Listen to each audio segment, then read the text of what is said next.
Avaluna, bakit nandito ka? Huminga siya ng malalim at diretso na tumingin sa mga mata nito. Hinanap kita. Ang maganda mong kapitbahay nagsabi sa akin na nandito ka. Halatang naguguluhan pa si Eleazar. Bakit? Kasi nga kailangan mo akong panagutan. Kunot naman ang noon na habang nakatingin si Eleazar sa dalagang kanyang nasa harapan. Ha? Naiinis na namewang siya. Dinadala ko ang anak mo. Hindi naman pwede na basta-basta mo na lang kaming hahayaan.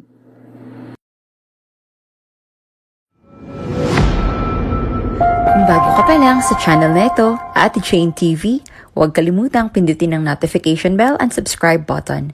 Sana po hindi naman malaking abala sa inyo ang pagpindot ng subscribe button dahil ang kapalit po nito ay ang pagsuporta para makapag-produce ng mga libreng stories sa mga channels ni Ate Jane. Maraming salamat!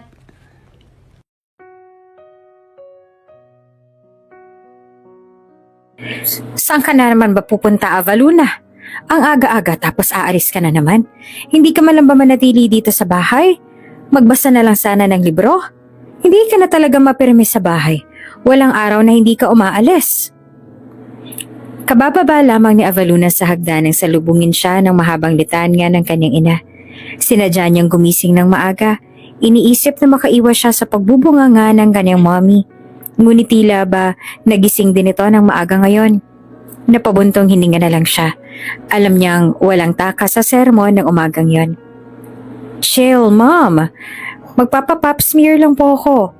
Inip niyang sagot at lihim na napairap. Bakit sobrang aga ng schedule mo? Tanong ulit ng kanyang ina na para bang nagdududa pa sa tunay niyang lakad. May lakad pa ako with my friends, mamaya. Sagot niya. I really need to go na, Mom. Late na ako sa appointment ko. Hindi niya na pinakinggan ang pangaral ng kanyang ina at tumuloy na siya palabas ng kanilang mansyon. Sumakay siya sa Mercedes-Benz na regalo sa kanya ng kanyang ama noong kaarawan niya. Isa iyon sa pinakabagong model ng Mercedes-Benz.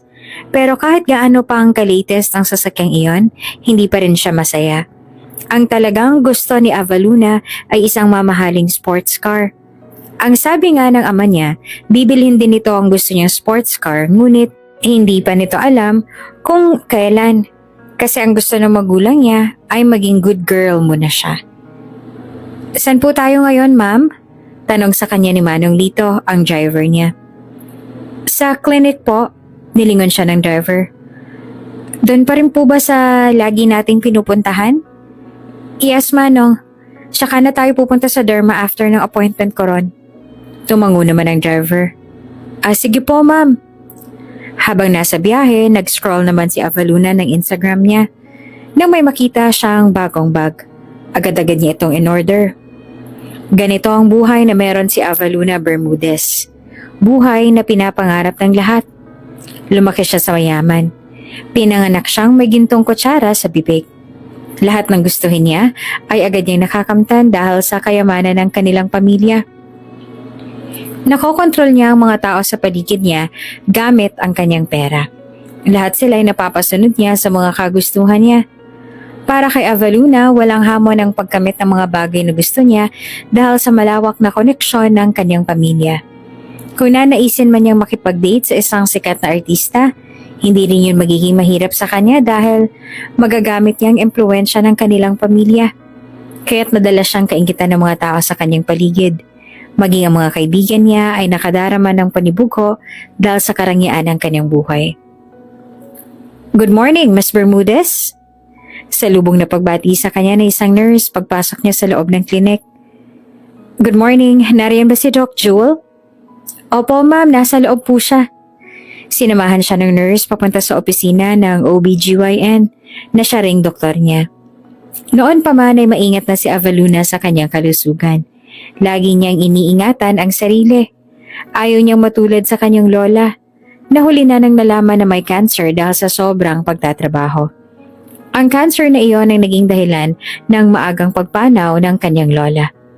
Ayaw ni Avaluna na mawala ng maaga sa mundo dahil nag-e-enjoy pa siya sa kanyang marangyang pamumuhay. Gustong-gusto pa niyang gumastos at mag-shopping. Kapag nasa langit na siya, Hindi niya na magagawa ang mga ito kaya't kailangan niyang alagaan ng mabuti ang kanyang kalusugan upang magpatuloy ang kanyang pagiging gastador. Magandang umaga, Miss Bermudez. Handa ka na ba para sa check-up? Tanong ni Doc Jewel habang tinitingnan ang files niya. Yes, Doc. Bahagya namang tumaas ang kilay ni Avaluna na mapansin niyang parang natutulala ang doktor. Sa maganda nitong mukha ay bakas ang lungkot. At kahit ang mga mata nito ay puno rin ng hindi maipaliwanag na emosyon. Sa pagkakaalam ni Avaluna na nakipaghiwalay si Doc Jewel sa asawa nito noong nakaraang linggo lamang. Marahil iyon ang dahilan kung bakit mukhang wala ito sa mood ngayon. Ayos ka lang ba, Doc? Tanong ni Avaluna. Hindi naman mapigilan ng curiosity habang naupo sa silya sa tapat ng doktor na nananatiling down na down ang itsura. I heard you recently went through an annulment with your husband. I hope you're doing okay? Yes, maayos naman ako, Miss Bermudez. It's a personal matter that shouldn't be discussed during work hours. Tsaka ngumiti sa kanya ang doktor ng pilit. And I know you're in a hurry, Miss Bermudez. Simulan na ba natin ang check-up? Tumango naman si Avaluna. Sure. Sagot niya sabay tayo. Lumapit si Avaluna sa examination table at humiga ayon sa utos. Inihahanda na ng doktor ang kinakailangang kagamitan at sinusuri na ang kanyang mga vital signs. Lahat ay normal naman hanggang sa may kumatok sa pinto. At isang nurse ang nag-abot sa doktor ng maliit na vial. Bumulong din ang nurse sa doktor tungkol sa isang agarang kaso. Base sa mga isinagawa kong check-up, wala naman ako nakikitang hindi maganda sa mga vitals mo. Miss Bermudez, you're healthy at malayo sa sakit na kinakatakutan mo. Bibigyan kita ng mabilisang injection para sa iyong vitamins. Wika ni Doc Jewel.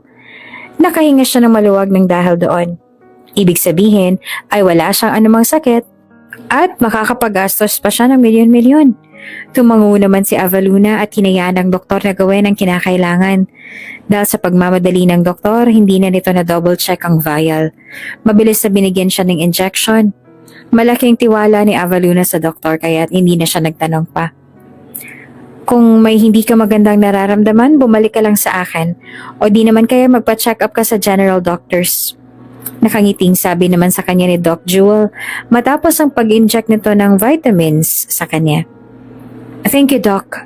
Nakangiti rin na sabi niya bago nagpaalam sa doktor. Matapos ang appointment niyang yon ay diretso na siya sa derma para maalagaan ang kutis niya. Kung may isang bagay pa siyang pinakaiingatan maliban sa kalusugan niya, yun marahil ay ang kutis niya. Gusto niyang mapanatili na mala porselana ang kanyang balat at ang mukha niyang animoy walang kapintasan kaya palagi siyang nagpupunta sa dermatologist at nagpapagluta shots rin siya.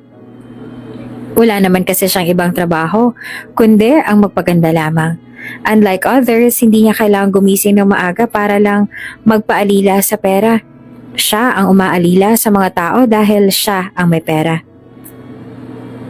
Avaluna, ano bang balak mo? Hindi ba't sabi ng parents mo ay kailangan mo raw na magpakasal sa anak ng business partner ng dad mong tagapagmana ng malaking hotel?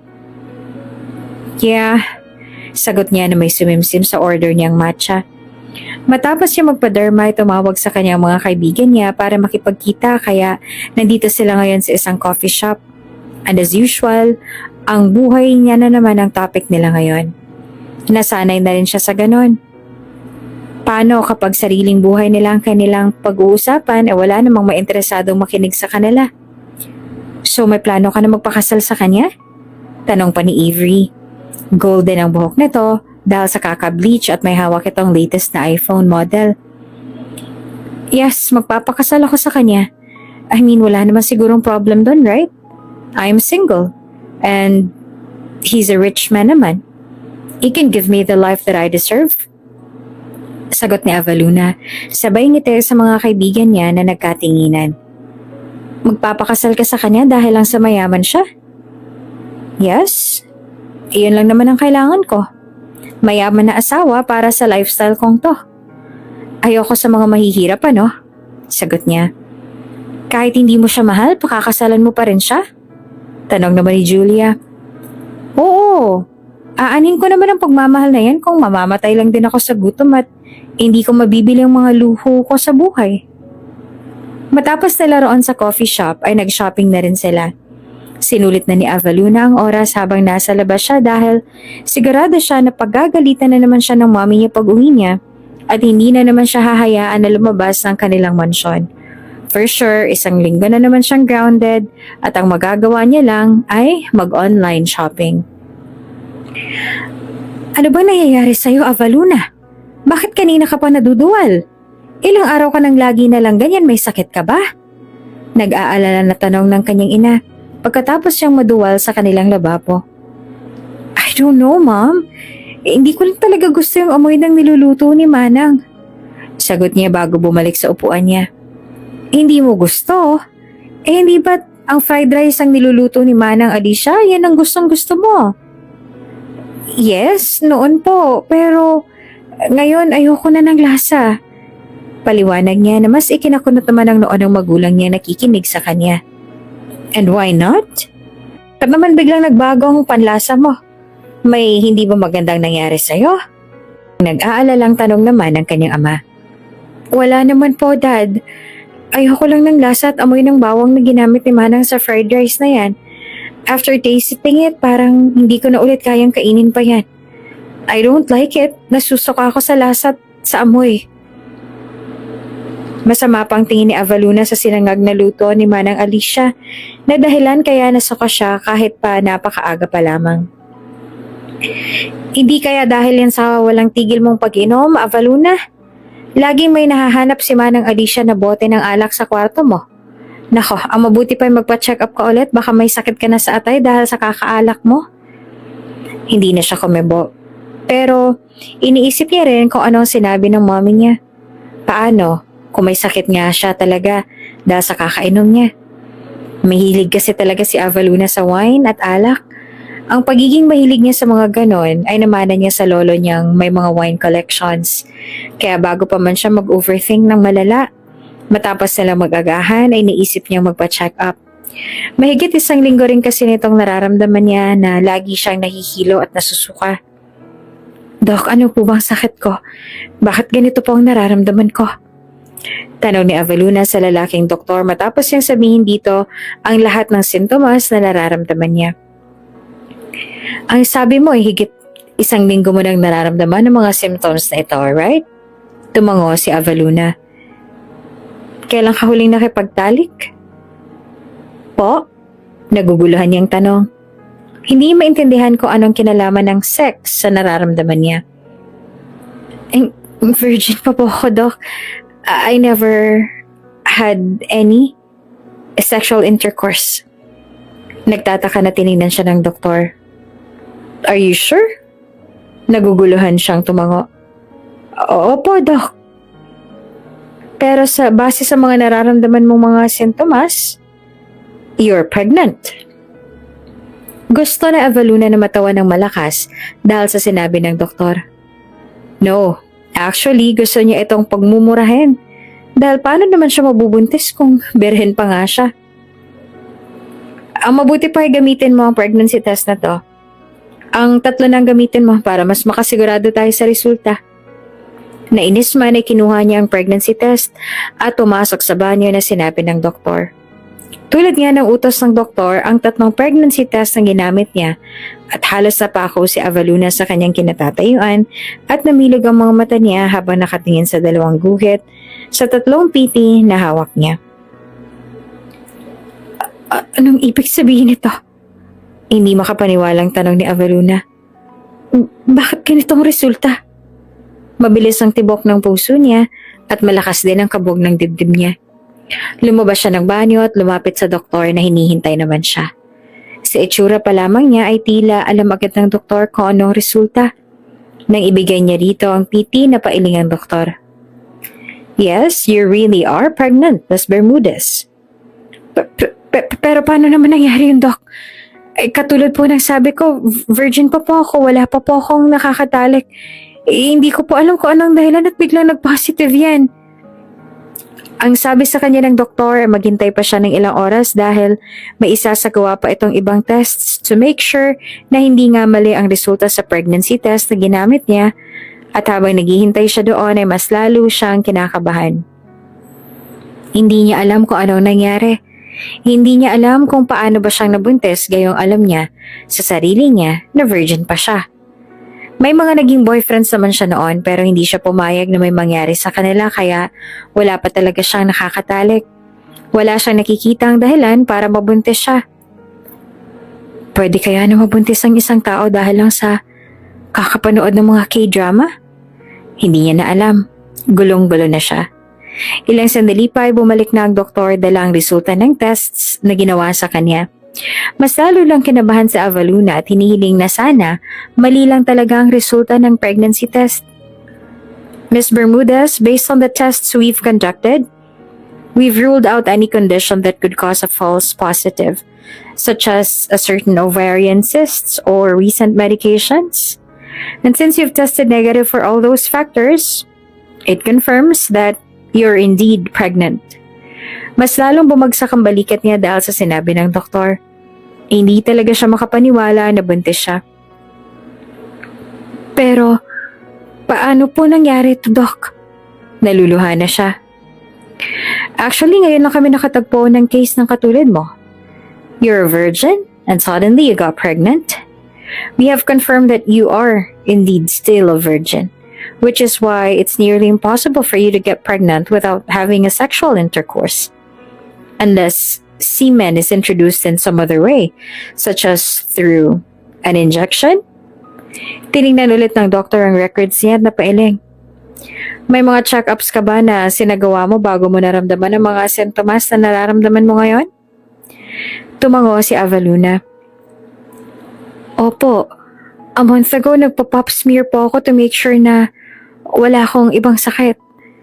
Maaari po ba na iyon ang dahilan? I suggest na kausapin mo ang OB-GYN mo dahil sa tingin ko ay may pagkakamali siyang nagawa. At katulad nga ng sinabi ng doktor, diretso siya sa klinik ni Doc Jewel para malinawan siya sa kung ano nga ba ang nangyari.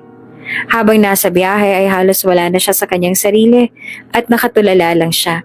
Napansin naman yun ni Manong dito, subalit hindi na rin nagtanong.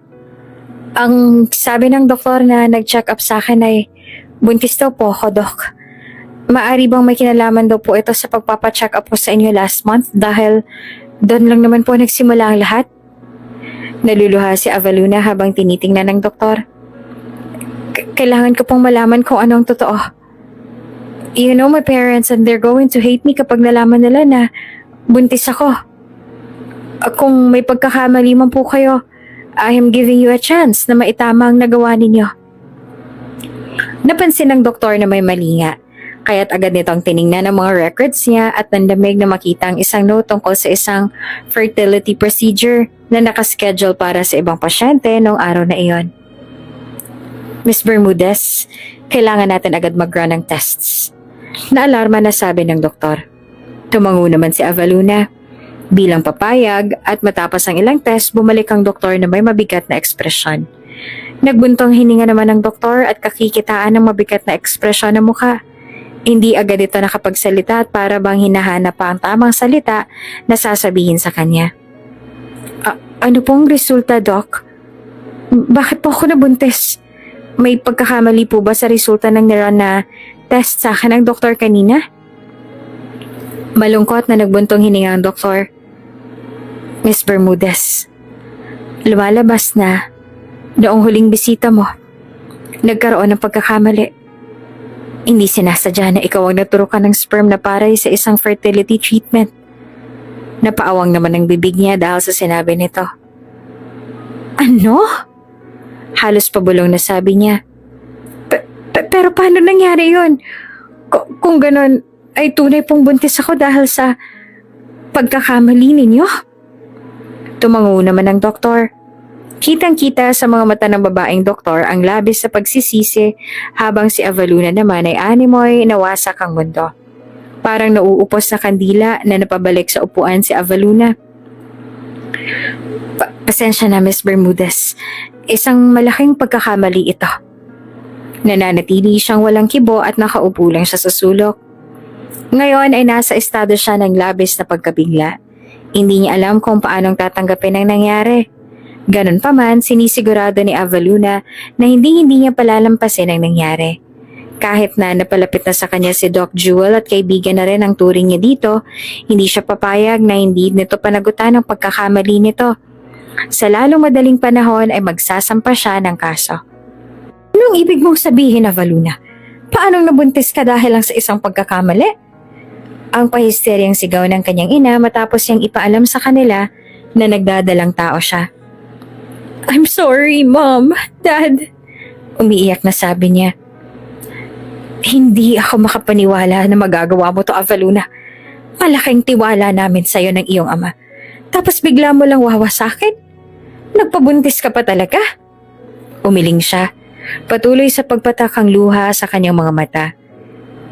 Hindi ko rin po alam kung paano sasabihin. Hindi ko naman to ginusto. Nilingon ni Avaluna ang kanyang ama na nag-hysteryang paraan. Huwag mo kaming pagsisinungaling ng mami mo, Avaluna. Alam namin na hindi basta-basta pagkakamali nangyari sa'yo. Sinong ama nang dinadala mo? Anong klaseng tao siya? At kailan mo tinatago sa amin ng mama ang relasyon mo sa kanya? Wala po kaming relasyon ng ama nitong dinadala ko. Isa lamang po siyang nag-donate ng sperm sa clinic. Nagkaroon po ng malaking pagkakamali yung doktor at sa akin po niya na-inject yung sperm na para sanay dun sa isang lesbian couple. Bigla namang napatigil ang kanyang magulang. Shock ang nakikita sa kanilang mga mata. Hindi nila alam kung anong sasabihin o gagawin.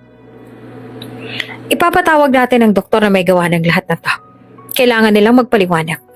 At hahanapin natin ang taong may-ari ng sperm na yan. Hindi pwedeng walang managot dito. Tumango naman si Avaluna. Wala nang magawa kundi sumang-ayon na lang sa mga plano. Alam niyang tama ang kanyang mga magulang.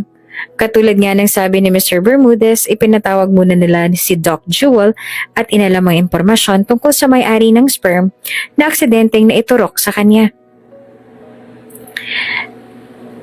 Jazairo Eleazar Vallejo. Binasa ng kanyang ama ang buong pangalan ng taong may-ari ng sperm. Truck driver. Ano?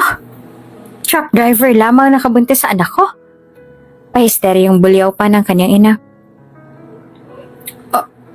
Opo. Nauutal na sagot naman ni Doc Jewel. Pero mabait po siyang tao. Marami na po siyang mga natulungan na mag-asawa na hindi makaroon ng anak.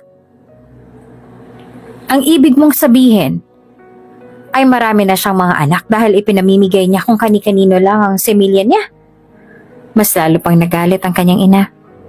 Nagdesisyon nga ang mga magulang niya na personal na lang nilang kausapin ang may-ari ng sperm na siyang ama ng dinadala niya.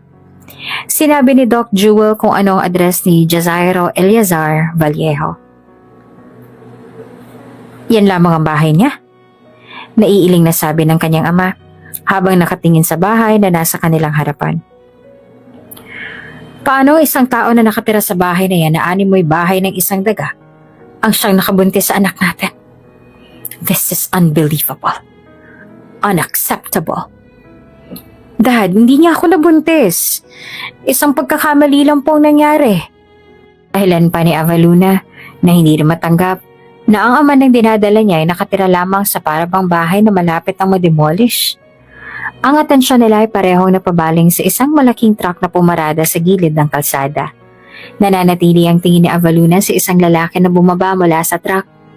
Gamit ang isang kulay puting towel na nakasabit sa balikat nito, ay pinunasan nito ng pawis sa noo sabay sara sa pinto ng truck.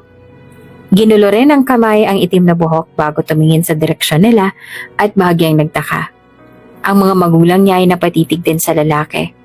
Para bang sandaling nawala ang mga galit nila at na-starstruck din ng ilang segundo sa lalaki. Kay Jazairo Eleazar Vallejo. Habang naglalakad palapit sa kanila ang lalaki, hindi maiwasan na mapansin niyang itsura ng lalaki. Guwapo ito. Kung tutuusin nga, para itong isang modelo. Matangkad at maganda ang katawan. Medyo marumi lamang ang suot nitong damit pero nakakahanga pa rin ang dating. Magandang araw po sa inyo. Magalang na bati ng lalaki nang nasa harapan na nila ito. Maaari ko po bang malaman kung sino kayo at kung ano pong ginagawa ninyo sa tapat ng bahay ko? Ikaw ba si Jazairo Eleazar Vallejo? Ang kanyang ama nagtanong. Opo sir, ako nga po iyan. Bakit po? May kailangan po ba kayo sa akin? Nananatili na magalang ang tono ng boses ng lalaki. Kahit pakitang-kita sa itsura ng mga magulang niya ang panghuhusga. Yung truck na yon, pag-aari mo ba yon? Makikita ang labis sa pagtataka sa mukha ng binata. Gayunpaman ay sumagot pa rin ito. Ay hindi po sir, driver lang po ako nun. Oh, you are poor as a rat. Nanuluya ang tono ng boses ng kanyang ina. Pinasadahan na din ito ng tingin ng lalaki mula ulo hanggang paa. I can't believe this. Ang isang kagaya mo ang ama na magiging apo ko.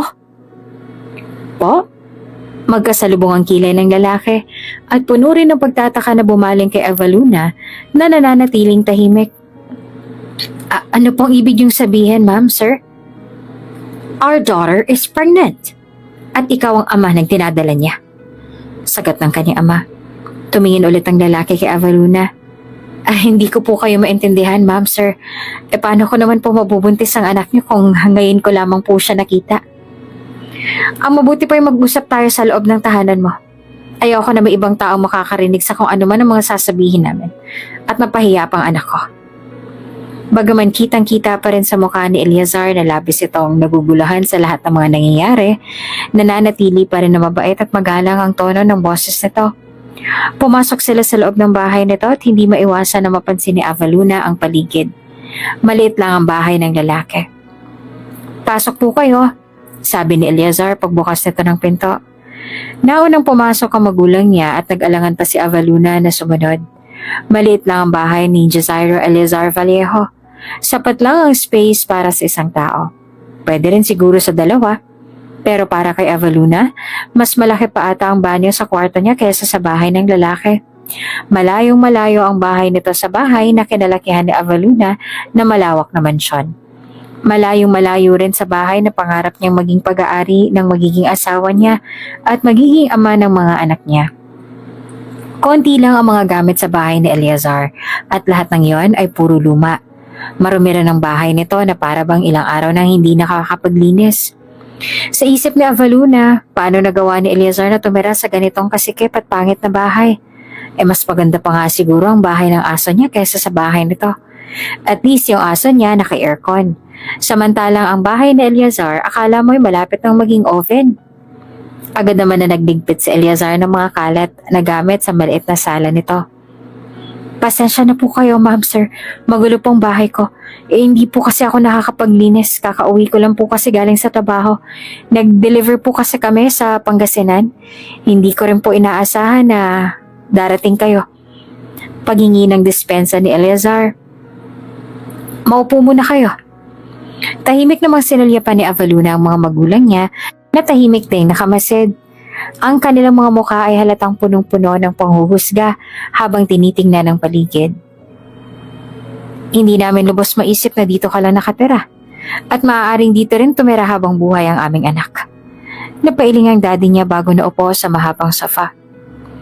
Sigurado ka bang safe upuan ng sofa dito sa bahay mo, iho? Wala ba yung mga bakterya? Tila nandidiri pa na tanong ng mommy niya. Makikita naman sa mukha ni Eleazar ang labis na pagkapahiya. Ganon pa man, mabait pa rin itong ngumiti. Huwag po kayong mag-alala, ma'am. Ligtas naman pong maupuri yan. Si Evaluna naman ay gustong pagsabihan ng kanyang ina, ngunit mas pinili niya na lang na itikom ang kanyang bibig para hindi na siya madamay sa galit. Naupo na lang din siya sa silya na gawa sa kahoy.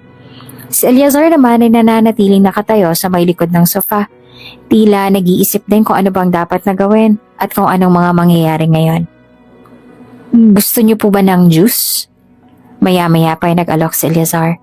Sumagot naman ang kanyang ama. Hindi na kailangan, busog pa naman kami. Maupo ka na lang din at kailangan nating mag-usap. Tumango si Eleazar at naupo sa pangisahang sofa at naramdaman ni Evaluna ang pagsulyap nito sa kanya. Sa seryosong boses ay nagtanong ang kanyang ina. May ideya ka na ba kung anong nangyayari ngayon, Mr. Vallejo? Umiling si Eleazar, naguguluhan pa rin. Wala po, ma'am. Hindi ko po alam kung anong mga nangyayari ngayon. Ang sperm mo ay aksidenteng na-inject ng doktor dito sa anak namin. At ngayon ay dinadala niya ang anak mo. Buntis siya at bilang ikaw ang may-ari ng sperm, ikaw din ang ama ng pinagbubuntis niya. Diretsong paliwanag ng kanyang ama. Pero paano po nangyari yun? Hindi naman makapaniwala ang bulala sa Eleazar. Hindi namin alam kung anong klaseng doktor ang pinagdonatan mo ng sperm. Hindi nga namin alam kung anong pumasok sa utak niya para makagawa siya ng napakalaking pagkakamali. Ganun pa man na ipapakulong na namin siya at mawawalan na rin ang lisensya niya. Pero hindi na maaalis yung pagkakakulong ng sperm mo sa anak namin. Lalo na ngayon na buo na ang bata sa sinapupunan niya. Napayo ko si Eleazar. Pasensya na po. Hindi ko rin po alam na ganito ang mangyayari. Ang gusto ko lang naman po noon ay makatulong sa mga nagnanais na magkaanak. Hindi ko po naisip na gumawa ng malaking kaguluhan. This is very unacceptable, Mr. Jazairo Eleazar Vallejo. Napakalaking kahihiyan din ito para sa pamilya namin.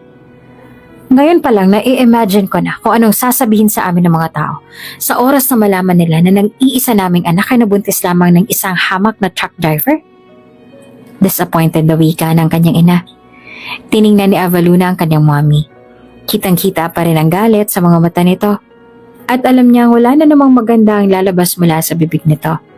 Masyado itong mapangmaliit at iyon ang tanging kapintasan nila. Ang tingin kasi ng mga magulang niya sa mga mahihirap ay parang mga alipin lamang. Na kahit kailan ay hindi maaaring magkaroon ng mahalagang papel sa buhay ng mga mayayaman. Ang ganitong pananaw naman ay namana rin ni Avaluna sa kanyang ina. Isang bagay na hindi niya agad napansin pero matagal nang nakaukit sa kanyang isipan. Hindi ko po alam kung ano po ang gusto niyong mangyari, ma'am, sir. Hindi ko rin po ginusto ang lahat ng ito pero kung gusto niyo po na panagutan ko sila, nakahanda po akong gawin yun. Seryosong wika ni Eleazar na ikinabigla naman ni Avaluna.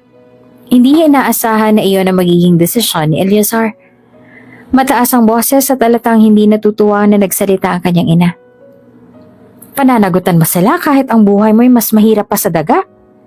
Ano na lang ipapakain mo sa magiging apo namin? Baka naman kanin at asin lang. Hindi ka ba nahihiya? Ang kapal ng mukha mo para magdesisyon ka ng ganyan. Wala po akong intensyon na magdulot ng gulo, ma'am. Hindi ko rin po ginusto. Ang sinabi ko ay suhestyon ko lamang sa kung ano ang dapat na gawin. Lalo na't may bata pong involved. Nananatiling kalmado ang boses nito. Nakahanda po ako magpakaama sa pinagbubuntis ng anak ninyo. Kung iyon man po ang gusto niyong gawin ko. Bagaman hindi niyo ako kasing yaman, kayang-kaya ko po silang panindigan. Mahirap ka lang. Wala ka sa kung ano man ang meron kami ngayon. Ang kinikita mo sa isang buwan ay barya lang para sa amin. Kung pananagutan mo ang anak namin, at kung ikaw man ang magiging asawa niya, labis siyang maghihirap sa piling mo. At yun ang ayaw na ayaw namin na mangyari. Wala kang karapatan na maging parte ng buhay ng anak ko. Lalong-lalo na magiging apo namin. Pagalit na sabi ng kanyang ama. Kaya lamang kami nandito ay para ipaalam sa iyo ang lahat ng to. Bilang katiting na respeto na rin sa iyo. Sa totoo lang, mula pa noong una ay ayaw na ni Avaluna na pumunta sa bahay ni Eleazar. Ang gusto niya sana ay ilihim na lang ang kanyang pagbubuntis dahil alam niya na wala namang kasalanan dito sa Eleazar. At tulad niya ng sinabi nito, hindi niya ginusto na makigulo. Palit ang kanyang mga magulang ang nagpumilit na puntahan si Eleazar dahil gusto raw nila siyang makausap. Naiintindihan ko. Kalmado pa rin sagot ni Eleazar sa mga magulang ni Avaluna. Kung ayaw niyo po na panagutan ko sila, maaari ko po bang malaman kung anong pasyon niyo at kung anong gagawin niyo sa magiging anak namin? Ipapalaglag namin ang bata. Iyon ang mas mainam na gawin. Walang pag-aalinlangan na sumagot ang mami niya. Ma'am, wala po sa usapan natin na gagawin yan. Nabiglang sabi ni Avaluna. Iyan ang mas mainam na gawin sa sitwasyon na to, Avaluna. Ikakasal ka na sa susunod na buwan at nakakahiya kung ikakasal ka kay Mr. Echegaray na nagdadalang tao na ng anak ng ibang lalaki. Pagalit na sininghalan siya ng kanyang ina. Buo na ang desisyon namin ng daddy mo. Hindi kami papayag na mabuhay sa mundong ito ang anak ng isang dukha at magdudulot ng kahihiyan sa ating pamilya. Mom! Hindi siya nito hinayaan na tapusin kung ano man ang sasabihin niya.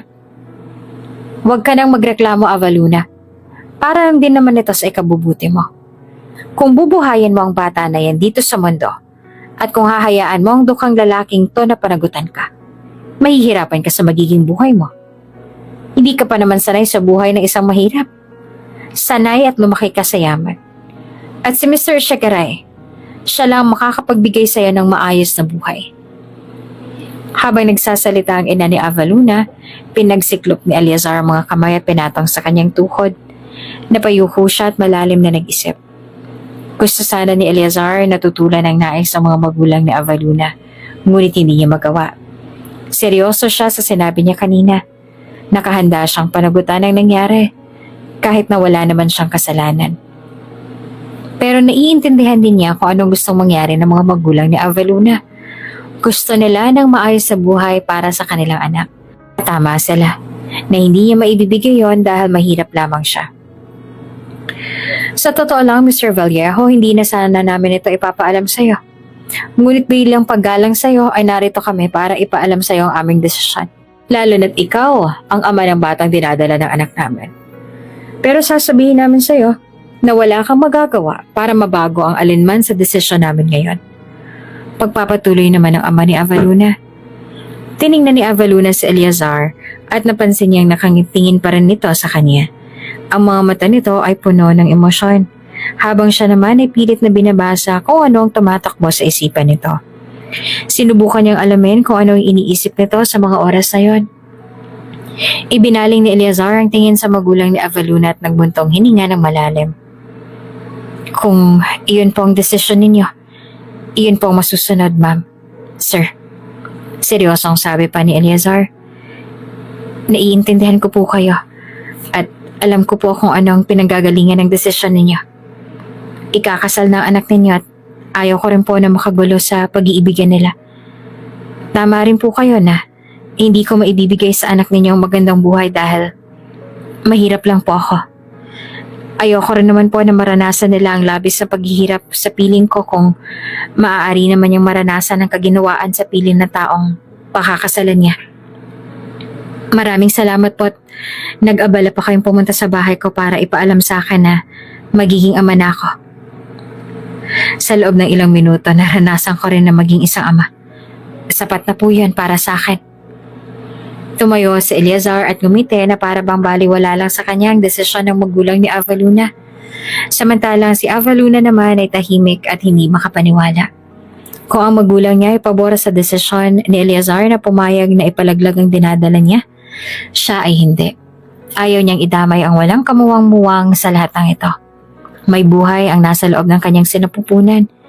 Hindi iyon basta-bastang laruan na pwede na lang nilang bastang itapon dahil hindi nila nagustuhan. Tumingin ulit sa kanya si Eleazar. Akala niya baliwala lamang kay Eleazar ang desisyon ng magulang niya. Ngunit nagkakamali siya dahil nakita niya ang emosyon sa mga mata nito. Napansin niya ang kakaibang kislap doon. Naroon ng lungkot at galit. Si Eleazar ang naunang umiwas ng tingin. Samantalang ang mga magulang niya naman ay nagdesisyon ng umalis. Han, sigurado na ba tayo na yun ang dapat gawin sa dinadala ng anak natin? Tanong naman ni Mr. Bermudez sa asawa habang nasa loob sila ng kanilang silid. Matapos sila makapag-usap, ang may-ari ng sperm niyang dahilan kung bakit nabuntis ang walang oras ang anak nila, malalim nilang pinag-isipan kung ano nga bang dapat nilang gawin. Oo, sagot ni Mrs. Bermudez saka naupo na lang sa kama. Iyon ang dapat natin gawin. Lalo pat ikakasal na ang anak natin. Alam mo naman na magdudulot to ng labis sa kahihiyan sa pamilya natin. At bukod dito, pumayag naman yung Eleazar na gagawin natin to. Bagaman halatang mag-aalangan siya noong una, ang mahalaga ay pumayag pa rin siya. Pero, hindi naman natuloy ni Mr. Bermudez ang sasabihin dahil mali nagsalita ang asawa. Han, come on. Huwag mo sasabihin pagtatalunan na naman natin to. Ang para sa ikabubuti ng anak natin ang gusto ko.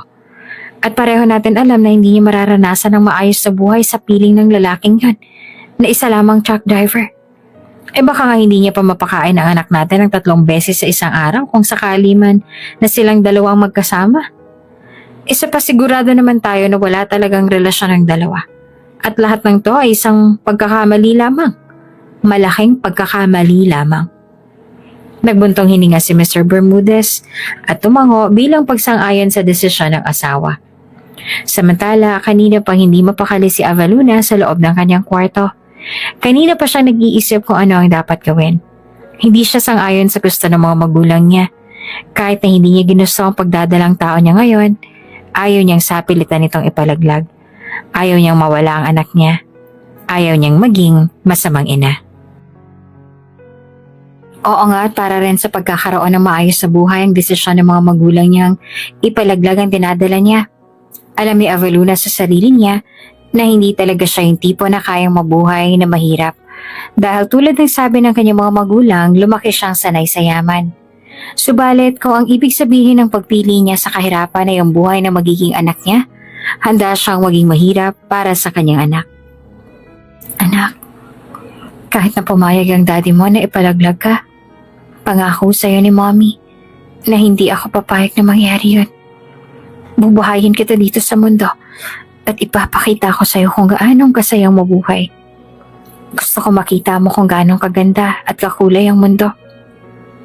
Gusto kong maranasan mong pumasok sa eskwela at makipaglaro sa mga kaibigan mo. Gusto kong maranasan na maging isang anak sa baby miracle na kagaya mo. Gusto kong ihatid ka sa school mo at mag-attend ng mga PTA meetings. At saka pipilitin ko ang daddy mo na panagutan tayo. Kaya huwag ka mag-alala at huwag ka rin malungkot. Hindi papayag si mommy na may mangyaring masama sa'yo.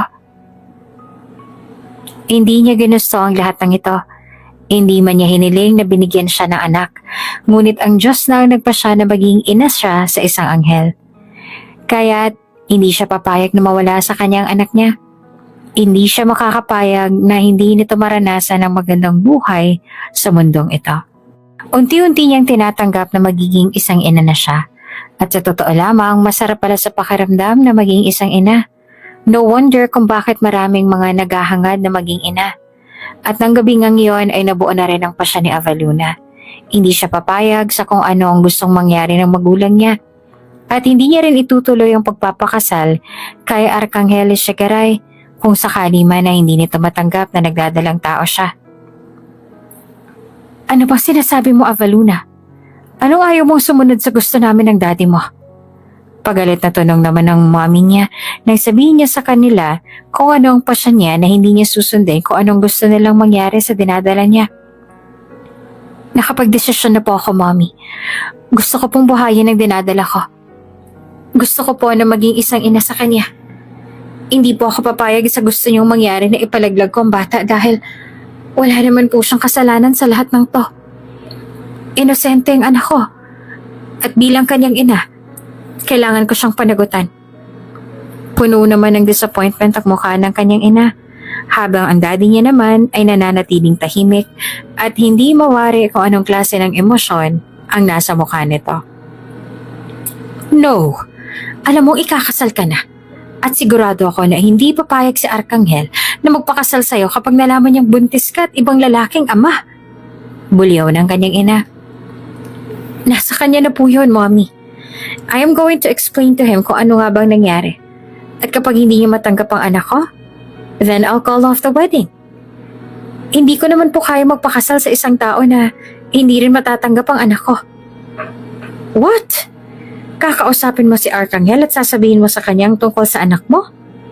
Balak mo ba talaga na ilagay sa kahihiyan ng pamilya natin? Nagbuntong hininga siya ng malalim at pilit na pinakalma ang kanyang sarili. Mom, hindi ko po nilalagay sa kahihiyan ng pamilya natin. Hindi niyo po ba naisip na mas lalo lang po tayong mapapahiya kapag nalaman ng mga tao na nagpalaglag ako para makaiwas tayo sa sinasabi niyong kahihiyan? Hindi malalaman ng ibang tao na magpapalaglag ka, Avaluna.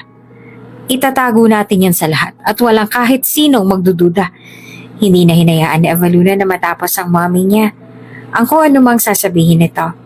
Binitawan niya ang hawak niyang kutsara at tinidor. Kung ganon, ay hindi po matutuloy ang kasal namin ni Arcangel. Desisyon ko po na buhayin ang anak ko. Ayoko pong isang maging masamang ina sa kanya. Gusto ko maging isang ina sa anak ko. At kung ayaw niyo po sa desisyon ko, then wala na po akong ibang magagawa. Galit na galit ang kanyang ina sa desisyon niya, habang ang kanyang ama naman ay nananatiling tahimik. Umaasa si Avaluna na naiintindihan ng kanyang ama ang desisyon niya kaya wala itong naging comment. Arkanghel, alam kong nalalapit ng kasal nating dalawa. Panimula niya habang kaharap niyang mapapangasawa niyang si Arkanghel Echegaray. Yes, sa susunod na buwan na yun.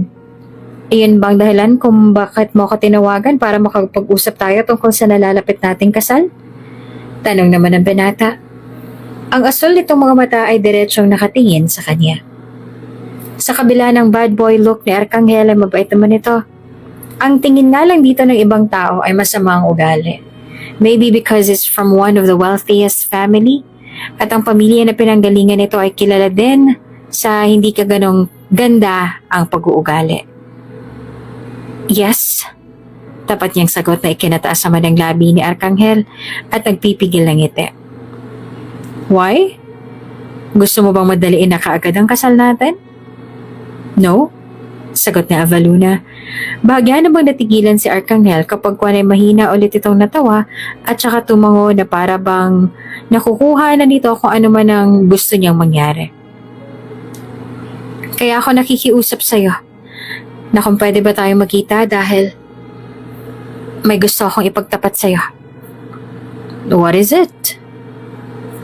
Anong gusto mong ipagtapat sa akin? Taas kilay na pang-uusisa ni Arkanghel. I'm pregnant, Arkanghel. Oh, that's all? Para bang baliwala lang para dito ang sinabi niyang yon. Ilang buwan na? Magdadalawang buwan na. Okay, wala namang problema sa akin yan. Aakuin ko ang bata. What? Halos malaglag naman ang panga niya dahil sa gulat. Why? I mean, hindi naman problema sa akin kung buntis ka sa anak ng ibang lalaki. Kaya ko kayong panagutan. At kaya ko rin na ituring na anak ang magiging anak mo. Mas mabuti pa nga yun dahil meron na agad akong magiging tagapagmana, right? Mas lalo pa siyang nabigla.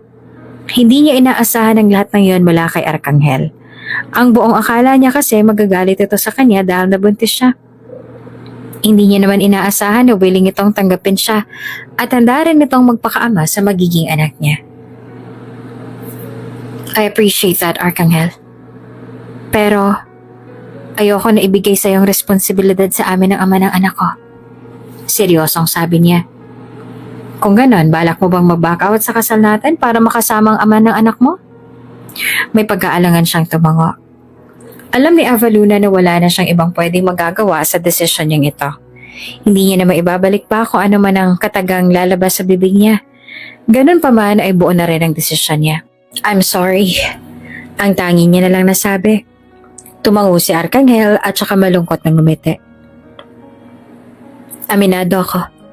Nakakalungkot ang desisyon mo dahil handa na ang lahat para sa nalalapit nating kasal. Pero alam ko rin hindi na mababago ang desisyon mo. Lalo na't buo na ang pasya mo. At kung yan naman ang gusto mo, then I support you. Sana maging masaya kayong pamilya. Hindi siya agad nakasagot at agad nalulungkot din. Sa totoo lang ay naaawa din siya para kay Arkanghel dahil napaasa niya ito na matutuloy ang kasal nila. Ang mga magulang nito ay umasa rin. Kaya nga mabilis na naganda ang lahat para sana sa magiging kasal nilang dalawa. Don't be sad. Sabi ni Arkanghel na napuna ang lungkot sa kanyang mga mata. Kitang-kita sa mga mata mo ang lungkot. Baka mamaya iisipin ng mga tao dito na nakikipag-break ako sa'yo. Kaya sobrang lungkot ng itsura mo. I'm sorry. It's just that I feel bad. Sabi niya. You don't have to. Sabi ko naman sa'yo. Ayos lang sa akin ang desisyon mo. Naiintindihan ko naman at para rin sa'yo. At sa magiging anak mo ang desisyon mo ito. Sigurado akong kapag ang ama ng anak mo ang pakakasalan mo, mas magiging masaya siya dahil magkakaroon siya ng masaya at kompletong pamilya. Maaaring mabibigay ko rin sa kanya ang isang masaya at kompletong pamilya kung tayong magpakasal. Pero ibang-iba pa rin yan dahil hindi naman ako ang tunay niyang ama. Kaya huwag ka nang masyadong malungkot. Walang problema sa akin ang desisyon mo. Ako na rin ang bahalang magpaliwanag sa mga magulang ko para hindi ka na masyadong ma-stress kung paano mong sasabihin sa kanila. Huwag ka na mag-alala. Sigurado akong mauunawaan naman ng magulang ko ang desisyon mong to. Malaki ang pasasalamat ni Avaluna kay Arcangel dahil naiintindihan nito ang pasya niya, ngunit ang magulang niya ay labis na nagagalit nang malaman na siya ang nag-back out sa kasal nila ni Arcangel. Kahit pa nag-decide na raw si Arcangel na akuin ang bata. Sa labis sa galit, nagawa siyang palayasin ng mga ito sa mansyon nila. Kaya ngayon, dalang mga gamit niya, nasa tapat siya ng bahay ni Eleazar. Wala na siyang ibang matatakbuhan, kaya dito na siya nagtungo sa ama nang dinadala niya. Ngunit kanina pa siyang tumatawag dito sa labas ay wala pa rin nagbubukas ng pinto. Mukhang wala si Eleazar sa bahay nito ngayon. Miss, lumabas ang kapitbahay ni Eleazar sa bahay nito. Ikaw ba ang girlfriend ni Eleazar? Wala kasi siya ngayon sa bahay niya eh. Maganda ang babae at tuwalya lamang nakapulupot sa katawan nito na tumatakip sa katawan nito. Kung lalaki lang nakakakita sa babae ngayon, nako baka kung ano nang masamang iniisip. Oo, ako nga po yun, miss. Nasaan pa siya ngayon? Alam mo ba kung nasan siya? Sagot niya. Sa pagkakaalam ko ay may deliver sila eh, pero isang gabi lang naman siya doon. Yun ang sabi niya sa akin bago siya umalis. Pero siguro naman ay nasa parking na sila ngayon. Sagot ng babae. Bahagya naman siyang nagtaka kung bakit alam na alam nito ang schedule ni Eleazar. Pero kung sa bagay, magkapit bahay nga naman ang dalawa. Kaya normal lang naman siguro yun. Sinabi sa kanya ng babae kung saan ang parking ng truck. At dahil napansin ng babae na marami siyang dala, nag-offer ito na iwan niya na lang daw muna ang mga dala niya sa bahay nito para hindi siya mahirapan sa pagbitbit. Pasalamat naman siya sa nag-offer na babae dahil mahihirapan naman talaga siya sa pagbitbit nun, lalo pat buntis siya. Baka mamaya kung ano pang mangyari. Manong, pwede po ba ako magtanong? Magalang na tanong ni Avaluna sa isang lalaki. Oo naman, miss. Sagot ng babae at pinasadahan siya nito ng tingin. Pwede po bang malaman kung nandito si Jazairo Eleazar Vallejo? Si Eleazar baka mo? Opo, siya nga po. Oo, miss. Nasa loob siya ngayon. Kararating lang nila. Bakit? May kailangan ka ba sa kanya? Pakiramdam ni Avaluna ay nakahinga siya ng maluwag nang malamang nakabalik na si Eleazar. Mabuti naman at hindi niya kailangan na bitbitin ulit ang mga gamit niya para mag-check-in sa hotel. Malapit na rin kasing gumabi. Pwede ko po ba siyang makausap? Nobya ka ba niya? Tiningnan ulit siya ng lalaki mula ulo hanggang paa. Pumasok ka na lang sa loob. Mag-memerienda pa siguro yon.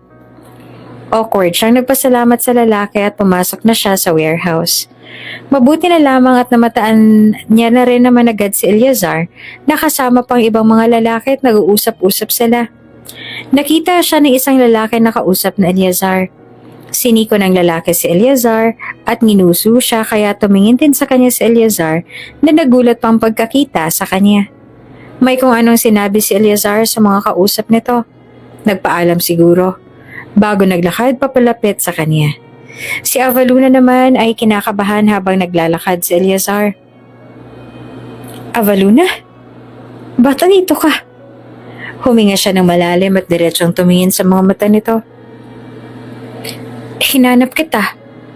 Ang maganda mong kapitbahay nagsabi sa akin na andito ka raw. Halatang naguguluhan pa si Eleazar.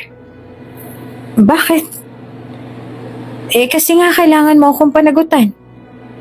Kunot ang noo habang nakatingin si Eleazar sa dalagang kanyang harapan. Ha? Nainis na mewang siya. Dinadala kong anak mo. Hindi naman pwede na basta mo lang kaming hahayaan. Eleazar, ikaw may nobya ka na pala tapos balak mo pang hindi panagutan. Ano ka ba naman? Hindi nakakalalaki yan. Kansyaw pa ng isang lalaking kausap na Eleazar kanina. Sumang-ayon din ng isa pang lalaki. Oo nga naman, Eleazar. Nagpakasarap ka kaya dapat panagutan mo ang nabuo mo. Crush na crush ka pa naman sana ng kapatid ko tapos ganyan ka pala. Sobrang sama mo pala, Eliezer. Kahit ako yung mahanga sa'yo tapos hindi ka pala marunong managot at magpakalalaki. May nabuntis ka tapos tatakasan mo lang. Naiinis na hinarap ni Eliezer mga kaibigan. Sino ba naman ang nagsabi kasi sa inyo na hindi ko siya pananagutan? Ha? Tumigil nga kayo. Bakit? Pananagutan mo talaga siya? Oo. Iimbitahan ko pa kayo sa kasal namin eh. Naiinis pa rin na sagot na Eliezer. Bumaling sa kanya si Eliezer at hinawakan ng isang kamay. Sa labas tayo mag-usap. Chismosong mga yun. Kusang sumama ang katawan niya kay Eliezer hanggang sa nasa labas na sila. Doon sila sa tabi ng nakaparadang truck huminto para walang ibang makakita at nakatitig sa usapan nila. Anong plano mo? Pananagutan mo ba kami ng anak mo? Mataray niyang tanong. Oo. Pero bakit ba biglang nagbago ang isip mo? Akala ko'y pumayag ka na rin sa gustong mangyari ng mga magulang mo na ipapalagdag ang dinadala mo dahil malapit ka ng ikasal. I called off the wedding. Simpleng sabi niya. Bakit? Kasi ayokong ipalaglag ang anak mo. Na anak mo rin. Dagdag pa ni Eliezer. Iya, gano'n na nga. Hindi ako papayag sa gusto ng mga magulang ko. Nag-assume ka lang na agree ako sa desisyon nila. Pero ayoko. Gusto kong buhayin siya. Gusto kong makasama natin siya. At gusto kong maranasan din yung mga bagay na nararanasan natin. Sagot ni Avaluna na dahilan kaya nagpigil ng ngiti si Eliezer. At kaya ka nandito? Yes, katulad ng sinabi ko, kailangan mo akong panagutan. Nagalit ang mga magulang ko sa desisyon ko, kaya itinakwil nila ako. Wala na ako matatakbuhan ngayon. At ikaw, bilang may-ari ng sperm ng pinagbubuntis ko, dapat panagutan mo ako, diba? I mean, pumayag naman sana ang lalaking dapat kong pakasalan kahit na nabuntis ako. At sinabi pa nga niyang willing siyang akuin ang anak ko, na anak mo rin. Pero sa tingin ko, mas okay pa rin na ikaw ang puntahan ko kasi ikaw naman talagang ama ng anak ko. Ngumiti si Eliezer. Kaninang-kanina pa nitong pinipigilan ng ngiti na gustong kumawala sa labi nito. Huwag kang mag-alala. Nakahanda akong panagutan kayo ng anak natin. Kung gusto mo, magpakasal na tayo ngayon din. Saka na lang siguro tayo magpakasal kapag nakapanganak na ako. At para naman andun din ang anak natin. Sabi niya kaya mas lalong napangiti si Eliezer. Kung yun ang gusto mo, then yun ang gawin natin. Makakapag-ipon din ako nun para sa magiging kasal natin.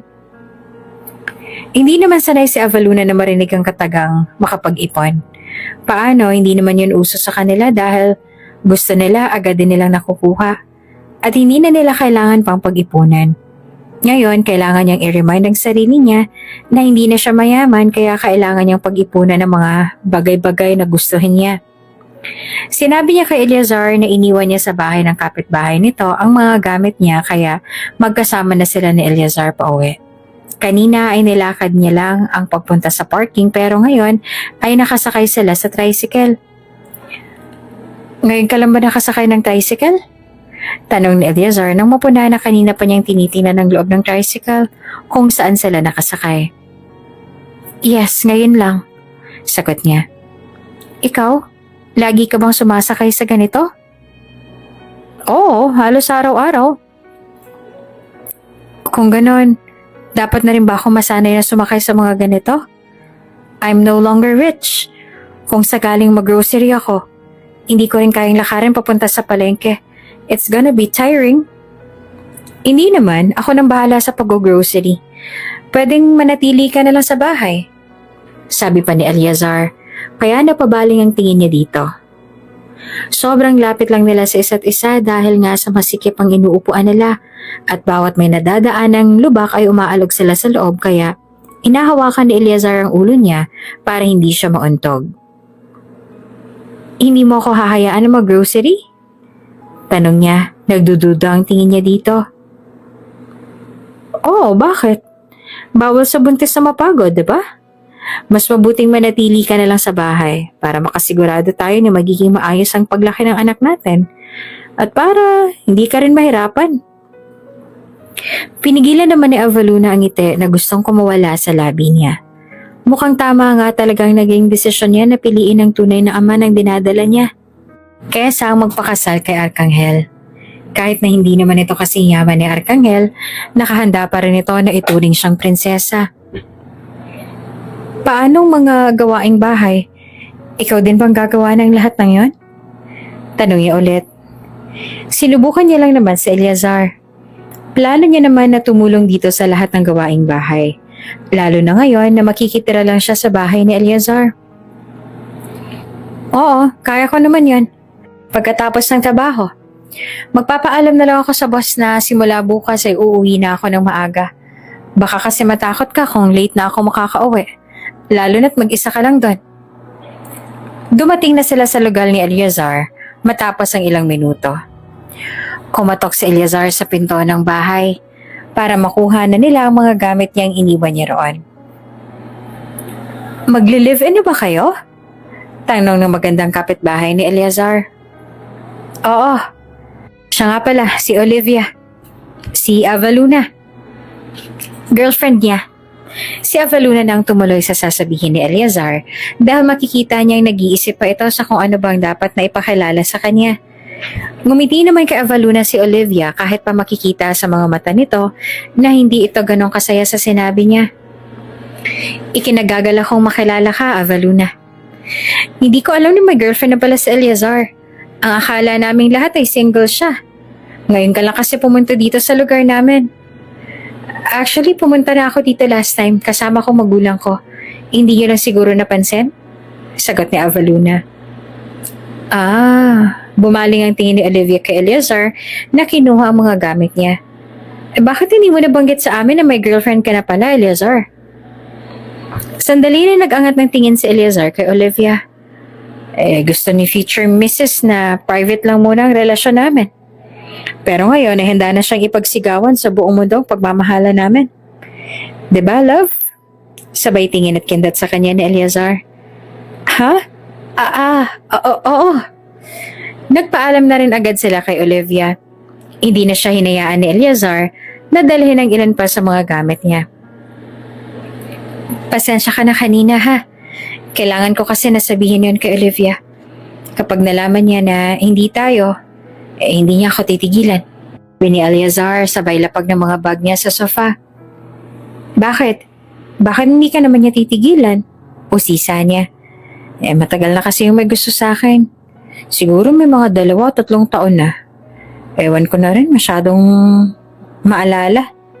Talaga? Bakit hindi mo siya ginawang girlfriend? Pag-usisa niya pa. For some reason, hindi niya mawari kung bakit tila hindi niya nagustuhan ang nalaman. I mean, normal lang naman na may magkagusto kay Eleazar kasi nga gwapo rin ito.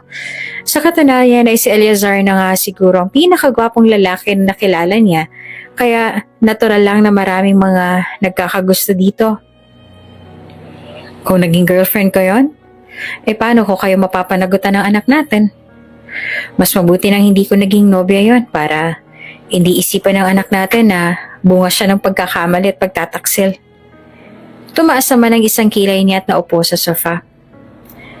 Base sa tono ng sinabi mo, kung sakali man na hindi nangyari ang lahat ng ito, ay gusto mo rin siya maging girlfriend? Hindi. Kung gusto ko maging girlfriend si Olivia, di sana matagal ko na siyang niligawan, diba? Bakit nga ayaw mo sa kanya? Maganda naman siya. O baka naman may iba ka nang nagugustuhan? Taas kilay niyang sabi. Wala pa ako nagugustuhan sa ngayon, kaya huwag kang mag-alala. Walang babaeng susugo dito sa bahay natin, nakakatok dyan sa pinto para awayin ka. Aba, dapat lang ano? Hindi ko pa nasasabi sa'yo to pero war freak ako. Subukan lang nila na awayin ako. Hindi ko talaga sila papalagan. Mahinang natawa naman si Eleazar. Scary. Sabi nito na tila nang aasar pa. Yes, at mas nakakatakot pa ako sa halimaw.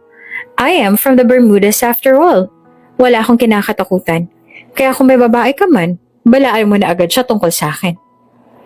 Mas lalong napangisi si Eleazar sa sinabi nito. Opo, boss. At saka wala naman akong babae kaya wala kang dapat na ipag-alala dyan, okay? Nagsasabi naman ng totoo si Eleazar. Kaya natahimik siya. Tahimik niya na lang na siniyasat ang bahay ni Eleazar. Nakapasok na siya noon dito pero hindi niya naisip noon na dito siya titira. Itiningnan niya ng mabuti ang buong bahay. Hindi niya yun inuhusgahan sa halip ay nag-iisip siya kung ano ang kailangan niyang gawin para magmukhang malinis ang labas at loob ng bahay at kahit papaano ay maging komportable ang pagtira nila doon.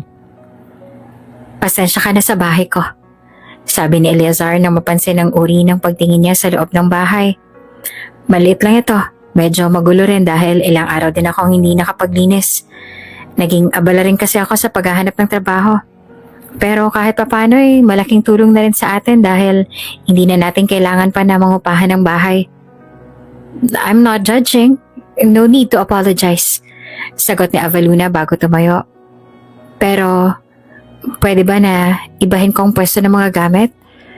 Gusto ko kasi na kahit papano ay maging maluwag ang bahay natin at maging maaliwalas din ang sala para mas makapagpahinga ka pag gagaling mo sa trabaho. Sure. Bukas ay wala naman na akong trabaho. Pwede natin gawin kung ano man ang gusto mong gawin sa bahay. Sagot nito. Sinamahan niya na si Eleazar sa magiging kwarto nila. Iisa lang ang kwarto nila dito sa bahay kaya walang ibang pagpipilian si Avaluna. Maliit lamang ang kwarto na meron si Eleazar pero mas malinis ang kwarto na ito kesa sa sala. Mula ngayon, ito nang magiging kwarto mo. Maliit man pero hindi naman masyadong mainit dito kaya pwede lang tumambay dito maliban sa sala. Lilinisan ko ito mamaya at papalitan ng bedsheets at pillowcase para mas maging komportable ang pagpapahinga mo. Sa ngayon, may gusto ka bang kainin o inumin? Ipaghahanda kita. Sa unang gabi ni Avaluna sa bahay ni Eleazar ay naging maayos naman ang tulog niya. It was unexpected kasi nga ang buong akala ni Avaluna ay mahihirapan siyang makatulog dahil hindi siya sanay sa ibang bahay. Hindi rin siya sanay na hindi malambot ang kama niya pati na rin ang unan. At mas lalong hindi siya sanay na walang aircon at electric fan lang pero siguro dala na rin ng pagod at stress kaya hindi siya nahirapang makatulog. At saka mas mabuti na rin ito. Kesa naman wala silang ibang matutulugan ng anak niya. See? Mas maaliwalas na ang sala natin, di ba? Masayang-masaya na sabi ni Avaluna dahil nagustuhan niya talaga ang bagong style sa maliit nilang sala. Oo, maganda. Pagsang-ayon naman ni Eleazar na tagaktak ang pawis sa noo. Paano? Ito ang nag-ayos sa lahat ng gamit at siya lang ang taga-utos. Si Eleazar din naman ang nagsabi na huwag na siyang tumulong dahil baka mapano raw magiging anak nila at bilang sanay siya sa buhay na parang isang prinsesa, hindi na siya nagreklamo at inutos-utusan niya na lang ito. Sunod naman natin na ayusin yung kusina. Kung si Avaluna ay sobrang excited, si Eleazar naman ay bagsak ng balikat. Break muna kahit 20 minutes lang, sabi naman ni Eleazar. Bakit? Pagod ka na ba? Hindi naman. Pagod lang. Naupo si Eleazar sa sofa at si Avaluna ay tahimik na pumunta sa kusina para kumuha ng malamig na tubig para kay Eleazar. Bahagya pa itong nagulat nang iniabot niya dito ang isang basong tubig pero tinanggap din. Sa pangalawang araw ni Avaluna sa bahay ni Eleazar, ang ginawa lang nila ay maglinis hanggang sa kahit papaano ay maging maaliwala sa paningin niya ang kanilang tinitirhan. Kapag umalis naman si Eleazar para pumasok sa trabaho, inaabala niya ang sarili niya sa paglilinis ng kwarto niya o kaya naman sa buong bahay. At dahil nga si Eleazar din naglilinis sa bahay nila pagkagaling sa trabaho, laging kaunti lang ang dapat niyang linisin. Aba, my lord, walang kagusot-gusot ang suot mong damit ngayon himala. Mula nang umalis ka sa Spain, lagi nang madumi ang gusot mong suot ng damit. Pero ngayon, para lang dinaanan ng tide Yung gulat ka, no? Nagbibirong sabi naman sa kanya ng isang lalaki pagkababa niya sa truck. Paano hindi magiging malinis yang si Lord Eleazar? May asawa na. Pagbibiro naman ng isa pang lalaki. Kaibigan din ni Eleazar na isa ring truck driver. Actually, trip lang din na maging truck driver. Kumalakak naman ng isang lalaki na umiinom ng kobra.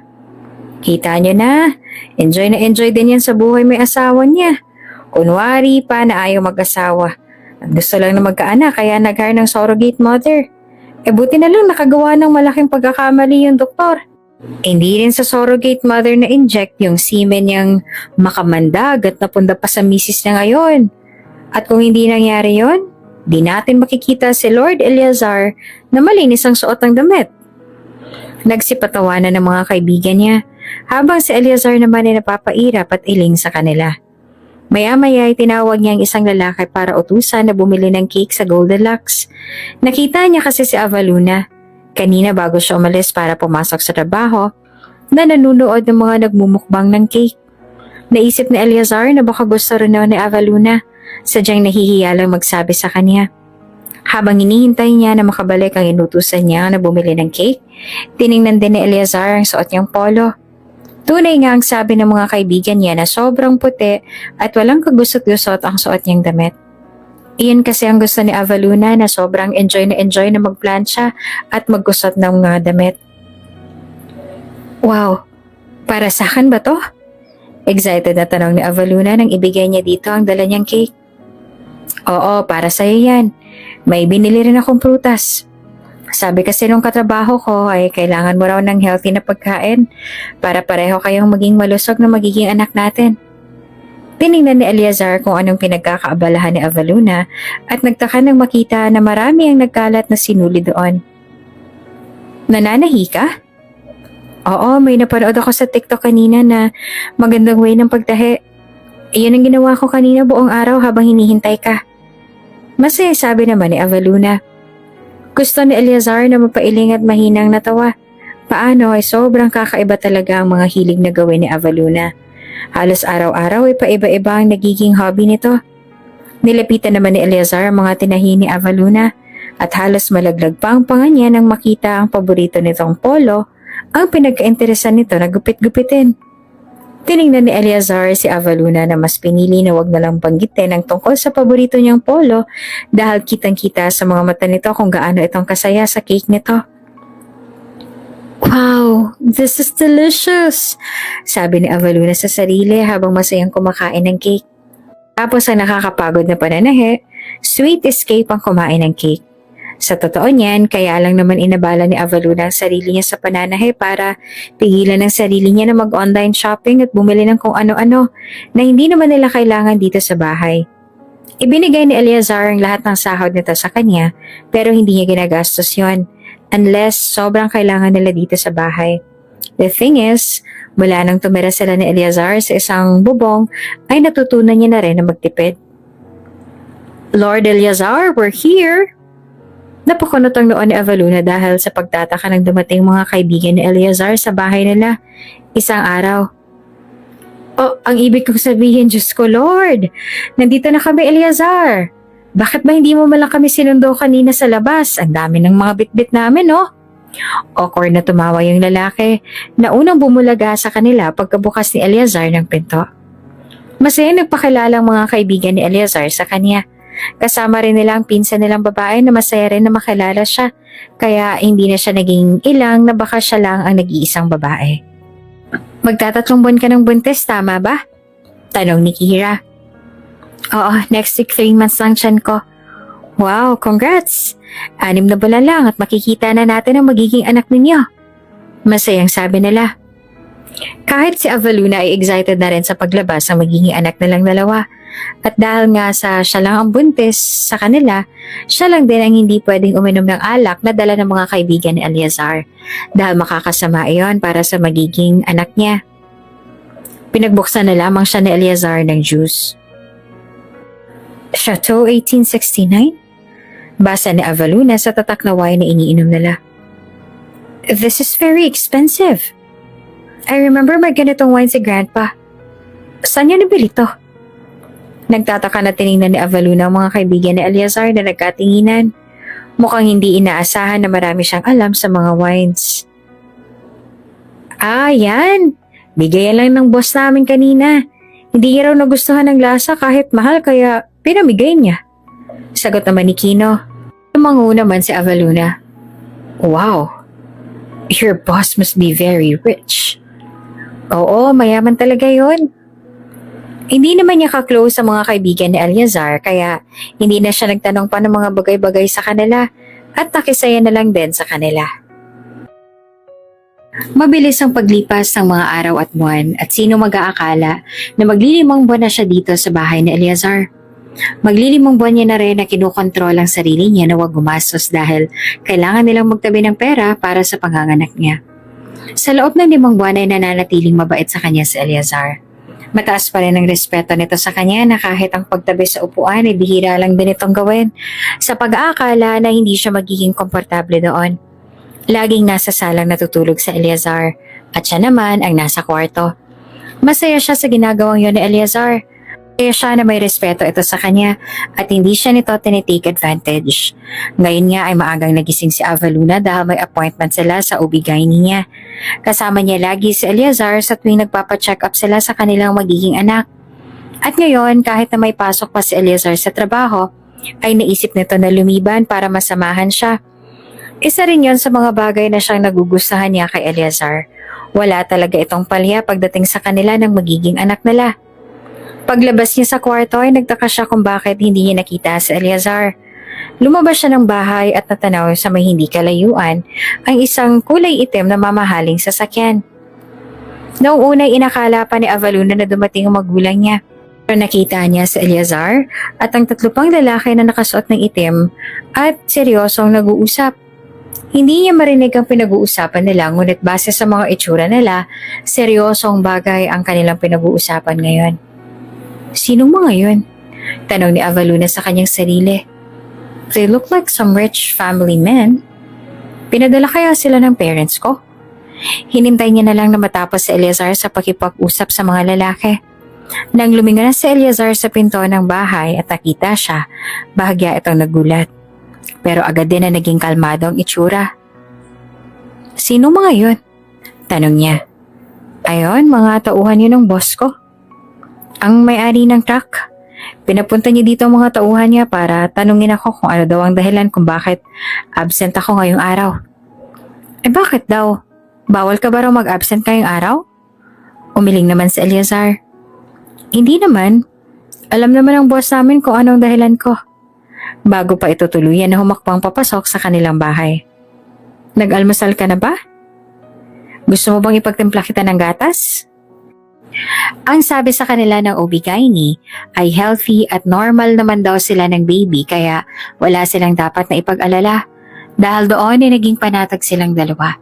After nila magpa-check up, dumiretso na sila sa simbahan para magsimba at magdasal.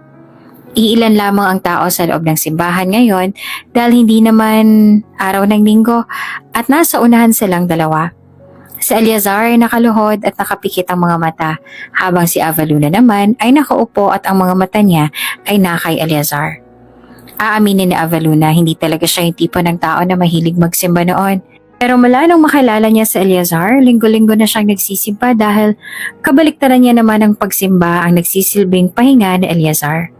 At sa tuwing nasa simbahan sila, tulad nito ngayon, mas lalo siyang napapahanga kay Eleazar. Sobrang malaki ang pananalig nito sa Diyos. Dahil ayon kay Eleazar, ang Diyos lamang ay may kontrol sa lahat ng bagay. Ang Diyos lamang ang siyang dapat na pagkatiwalaan at sundin dahil ito ang daan. Ipinagdasal mo ba ulit ang anak natin? Tanong niya nang maupo sa tabi niya si Eleazar. Oo, pinagdasal ko kayong dalawa. Pati ako? Bakit? Oo, parati ka namang kasama sa mga dasal ko, gabi-gabi. Nagwala ang tibok ng puso niya nang dahil doon. Wow, really? Tumango naman si Eleazar at tinuan ng tingin sa harap ng altar. Ang dasal ko ay laging para sa ikabubuti mo at magiging anak natin. Lagi kong hinihiling na panatilihin kayong malusog para hindi ka mahirapan at laging masarap ang tulog mo tuwing gabi. Palagi kong hinihiling na hindi ka magkasakit dahil ayoko mahirapan ka. Kayo na magiging anak natin. Palagi ko rin na sinishare sa Diyos ang mga worries ko. Inihiling kong panatilihin niya akong panatag nang sa ganun ay maalagaan at mabantayan ko kayo ng anak natin ng mabuti. Hindi na napigil pa ni Avaluna ang pagsupil ng ngiti sa kanyang mga labi. Iyon na siguro ang pinakamagandang kataga na narinig ni Avaluna mula sa isang tao na hindi niya lubos akalain na ang mga salitang yon ay nagdudulot ng luha sa kanyang mga mata at maghahatid ng kasiyahan sa kanyang dibdib. "You're really a man of God," sabi niya. Lumaki kasi ako kasama yung tito ko. Isa siyang pari ngayon. Lagi niya akong binabasahan ng Biblia noong bata pa ako. Lagi niyang tinuturo sa akin ng mga magagandang asal at salita ng Diyos. But, malungkot ang nagbuntong hininga si Eleazar. May isa sa mga utos niya ang hindi ko natupad. Nang bumaling sa kanya si Eleazar, nagulat ito nang makita siyang lumuluha. "Avaluna, why are you crying?" Puno naman ng pag-aalala na inabot na Eleazar ang pisngi niya at agad na pinahid ang luha niyang dumadaostos. "Wala, natouch lang ako sa sinabi mo na lagi kaming kasama ng magiging anak natin sa bawat dasal mo." Napangisi naman si Eleazar at nawala rin ang pag-aalala. "Palagi kang magiging kasama sa bawat dasal ko." Mula nga ng araw na yon ay mas lalo lamang napatunayan ni Avaluna sa sarili niya na hindi nga siya nagkamali sa naging desisyon niya na piliin si Eleazar kaysa ang lalaki na gusto ng magulang niya para sa kanya. At sa mismong araw din na iyon ay may napagtanto siya, bagay na siya at ang Diyos pa lamang ang may alam. "Lord, sa'yo ko po lamang sasabihin ang lahat ng to. Ikaw lang po ang unang makakaalam sa nararamdaman ko, pero nitong mga nagdaang buwan, labis po ako nagugulahan sa aking sarili at sa aking nararamdaman. Napagtanto ko po kung anong tunay kong nararamdaman sa mismong araw na dinala niyo po ulit ako sa inyong tahanan at nalaman ko po na lagi akong kasama sa bawat dasal niya. Napagtanto ko kung ano nga bang dapat kong maramdaman. Mahal ko nga po siya. Ikaw po ang gusto kong una makaalam sa kung anong nararamdaman ko. At gusto ko po na basbasan niyo ang pag-ibig ko para sa kanya nang sa ganun ay mahalin ko po siya ng buong buo. At wagas na hindi po siya hihiling at maghahanap ng pagmamahal mula sa ibang tao." Bago natulog si Avaluna ay kinausap niya ang Diyos tungkol sa nararamdaman niya para kay Eleazar. Humiling siya na sana ibigyan siya nito ng lakas na loob para umamin kay Eleazar dahil gusto niya nang malaman ni Eleazar kung ano nga bang tunay niyang nararamdaman. "Mom? Dad? Ano pong ginagawa niyo dito?" Gulat na tanong ni Avaluna. Nung pagbukas niya ng pinto ay tumambad sa kanya ang magulang niyang parehong nakatayo sa labas ng pinto ng bahay nila. "Nandito kami dahil gusto ka namin makita, anak," sagot ng kanyang ama. Tumango naman si Avaluna at pinapasok ang mga magulang niya sa bahay nila. Medyo awkward dahil sa 5 buwan na pagstay niya dito sa bahay ni Eleazar ay wala siyang kahit na anong naging koneksyon sa mga magulang niya. Ngayon lang ulit. Ang totoo, pinutol niya ang ugnayan niya sa lahat mula noong pinili niya si Eleazar. Kahit nga sa mga kaibigan niya noon ay wala rin siyang naging balita. "Nasaan si Eleazar?" tanong ng mami niya. Nasa trabaho po siya ngayon. Mamayang gabi pang uwi niya," sagot niya. "Kung gano'n ay mag-isa ka lang dito sa bahay ninyo?" "Opo." "Hindi ka ba natatakot?" Hindi po. Sanay naman na po ako na laging mag-isa dito." Bago siya naupo. "Pinapabayaan ka ba ni Eleazar?" "No, hindi mom. As you can see, I gained weight. I looked healthy. Magaling pong mag-alaga sa Eleazar. Hindi niyo po kami pinabayaan ng magiging anak namin." Napangiti naman ang kanyang ina sa sinabi niyang yon. "I'm glad to hear that. Ang akala nga namin ng dad mo ay pinabayaan ka niya. Anumang sandali ay kukunin ka sana namin mula sa kanya. Ngunit mukhang wala naman kaming dapat ipag-alala." "Wala naman po talaga, Mom, Dad." "Han, tigilan mo na nga yan. Ang mabuti pa ay sabihin mo na lang sa anak natin kung ano bang sadya natin sa kanya," sabi ng daddy niya na hinawakan pa ang kamay ng mommy niya. "Bakit, Dad? Ano po bang sadya niyo sa akin ni Mommy?" "We're here to apologize, anak. Gusto na namin ng mommy mo na magkaayos na tayo dahil sobrang miss na miss ka na namin. Sobrang na miss na namin na nag-iisa naming prinsesa. Ilang buwan ka na rin namin na hindi nakasama. At sa tingin namin na hindi na namin kayang lampasan pang 1 buwan na hindi tayo nagkakausap at nagkakasama," paliwanag ng daddy niya. Ang totoo niyang kinakausap kami lagi ni Eleazar, kahit na hindi naman namin siya pinapansin. Palagi niya rin pinapaalam sa amin ng daddy mo ang tungkol sa'yo at sa magiging apo namin. Kaya sigurado kaming daddy mo na maayos ka sa piling niya. Pinatunayan niya kung anong pangako niya sa amin nang humiling siya sa amin ng dad mo na kung pwede ba siyang makipagkita sa amin. Tinupad niya ang pangako niya na kahit mahirap lang siya, ay aalagaan niya kayo at ang magiging anak niyong dalawa at bibigyan niya kayo ng maayos na buhay. At ituturing ka pa rin niyang prinsesa. Patuloy naman ang mommy niya. He's a nice guy. Nagkamali nga kami ng daddy mo ng pagkakakilala sa kanya. Napagtanto na namin ng daddy mo ang lahat ng mga kasalanan namin sa'yo. Nauunawaan din namin ng daddy mo kung galit ka sa amin pero gusto naming malaman mo na sobrang nagsisisi kami ng daddy mo sa kung ano man ang naging desisyon namin noon at kung ano man ang nasabi namin na hindi maganda noon. Sobrang naging masaya naman si Avaluna sa pagdating ng mga magulang niya at paghingi ng tawad ng mga ito sa kanya. Matagal niya nang gustong mangyari ang lahat ng ito at matagal niya nang gusto na muli silang magkaayos ang magulang niya. Sadyang hindi lang siya makapag first move dahil ang akala niya ay galit na galit pa rin sa kanya ang mga magulang niya. Kaya sino ba naman siya para hindi ka agad patawarin ng magulang niya gayong kitang-kita naman sa kanila na labis silang pinagsisisihan ng mga maling desisyon nila noon. May nangyari ba habang wala ako? Ang nag-aalala na tanong ni Eleazar nang bigla niya itong yakapin ng sobrang higpit.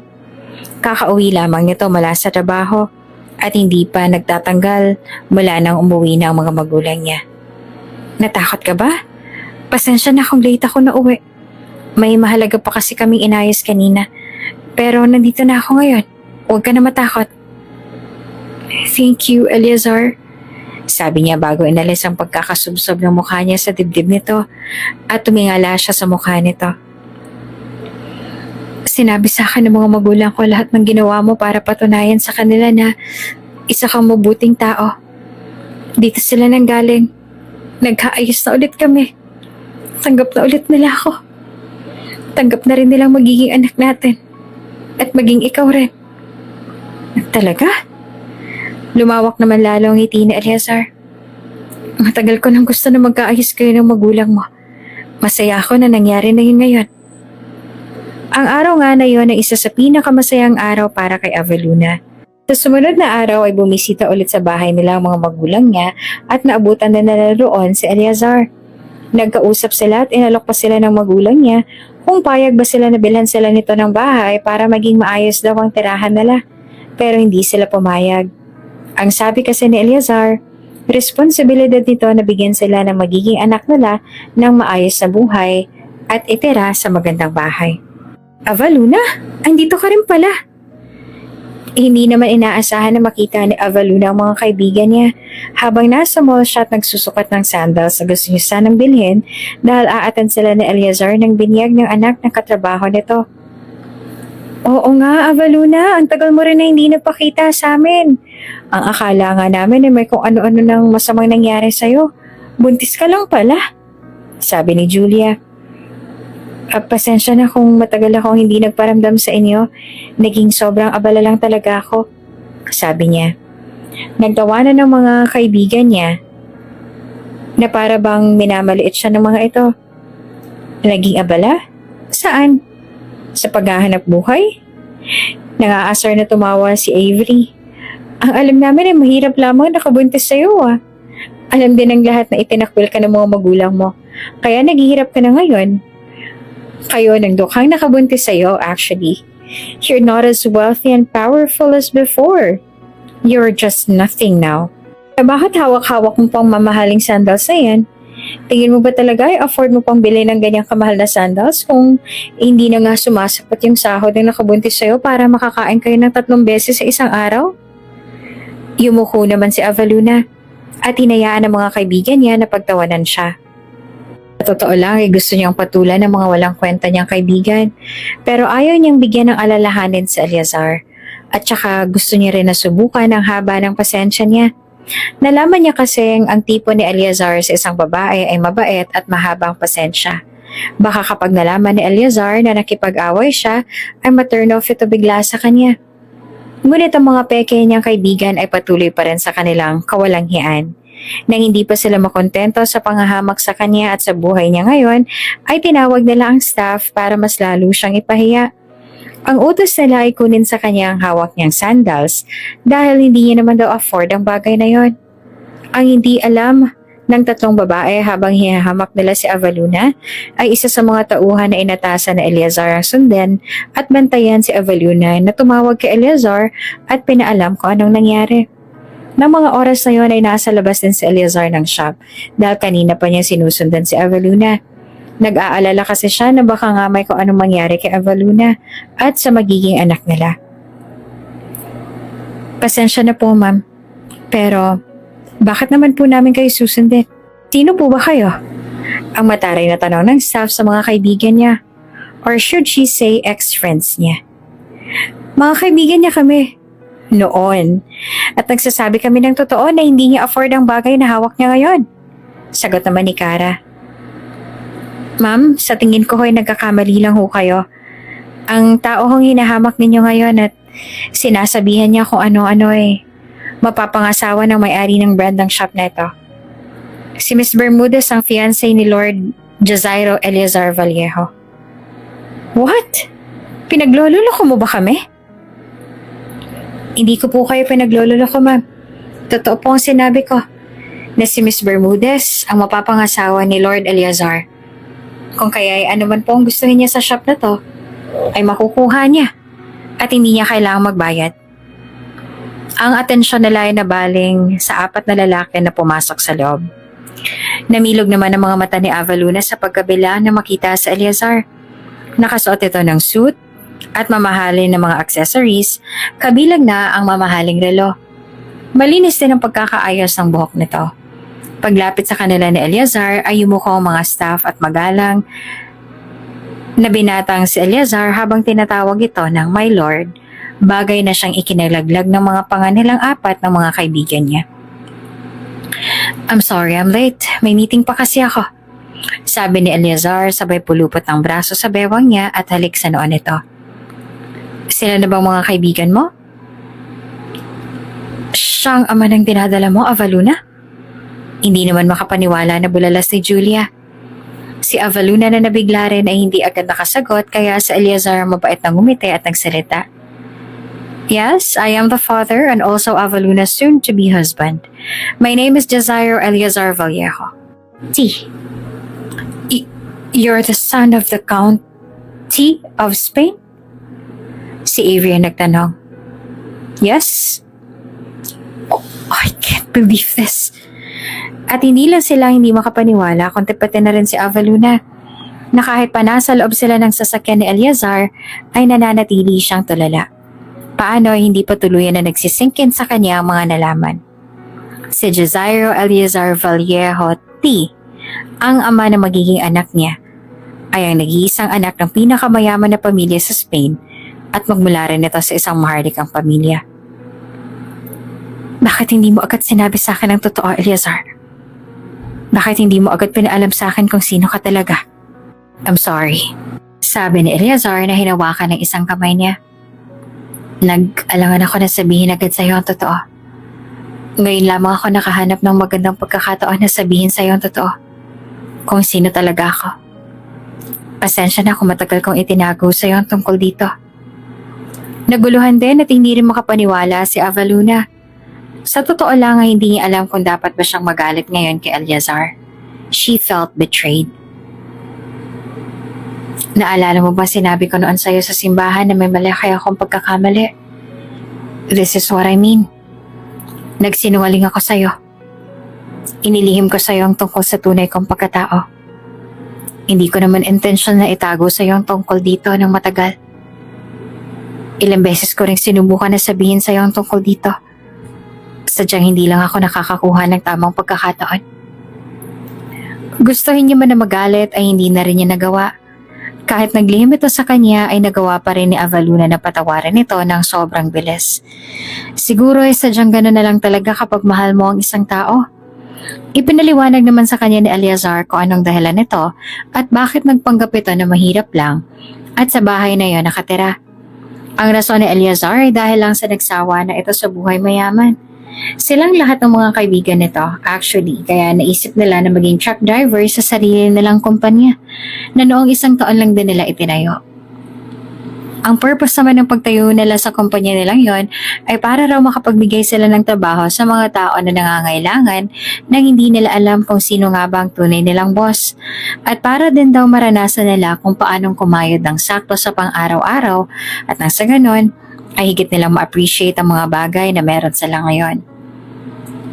Gusto mo rin ba malaman kung anong tunay na dahilan at nag-donate ako ng sperm sa hospital na yon? Tanong ni Eleazar nang mabanggit niya kung may kinalaban din ba ang kagustuhan nito na magkaroon ng simpleng buhay kaya ito nag-donate ng sperm. Tumango naman si Avaluna. Yes, gusto kong malaman ang lahat.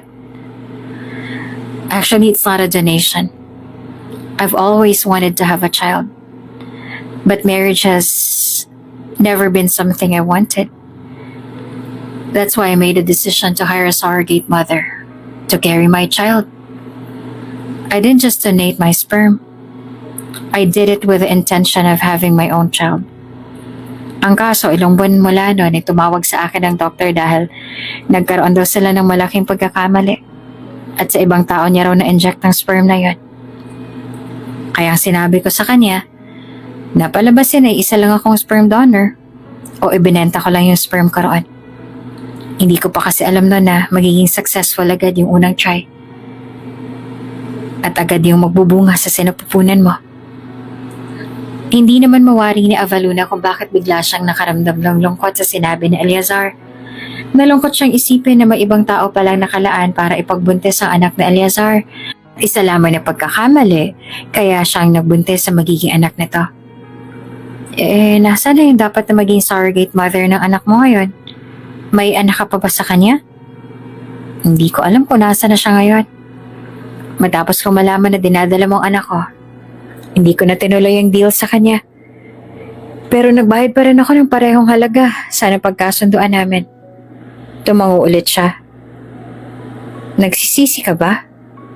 Saan? Kasi sa akin napunta yung dapat na nasa surrogate mother na magiging anak mo.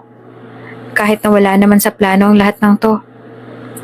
Nakita naman ni Eleazar ang lungkot sa kanyang mga mata kaya hinawakan nito ang kamay niya at diretso na tumingin sa mga mata niya.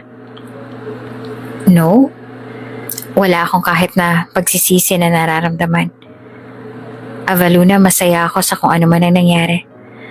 Maaaring wala ngang lahat ng ito sa plano ko noon pero kung makakabalik man ako sa nakaraan ay wala akong kahit anong babaguhin. Dahil masaya na ako kung ano man ang meron tayo ngayon. Ikaw lang nagparamdam sa akin ng ganito. Kayo na magiging anak natin. Gumuso naman si Avaluna para pigilan ang pagpatak ng luha sa kanyang mga mata.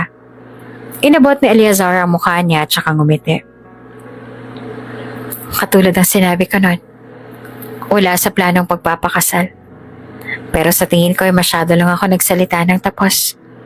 Because when I met you, I began to consider things that were never part of my plan before. I started dreaming about our future that I hadn't imagined. Mas lalong ngumiti si Eleazar. Pinahid din nito ang luha sa kanyang mga mata na hindi niya namalaya na pumatak na pala. I've dreamt of getting married, of marrying you. Actually, I dreamt of having a complete family, a happy family. Not just a child. Do you really want to marry me? Or do you just feel like you need to because I'm pregnant with your child? She asked.